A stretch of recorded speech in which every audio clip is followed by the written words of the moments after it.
يلمس مرة الرجل اليسرى، الفخذ الأيسر من وراء الفخذ، ويشكو يبدو من إصابة أو من تشنج عضلي. ويبدو أن حتى ميسي بعد مباراة ليفانتي وحينما قام المدرب بتغييره أثناء فترة بين الشوطين، قرأنا ذلك في الصحافة الإسبانية أنه اشتكى من أرضية ميدان أو أرضية ملعب الكامب نو.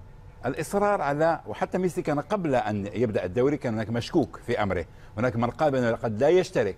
هل هو إجهاد؟ هل هو محاولة دائما ميسي أن يلعب حتى ولو أصيب؟ نتذكر مباراة باريس سان جيرمان، نتذكر ما حدث في الموسم الماضي. أصبح طري العود، أصبح هشا نوعا ما.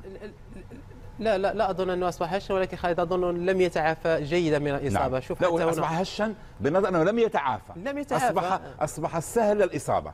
هي نفس الإصابة دائما تتكرر عندما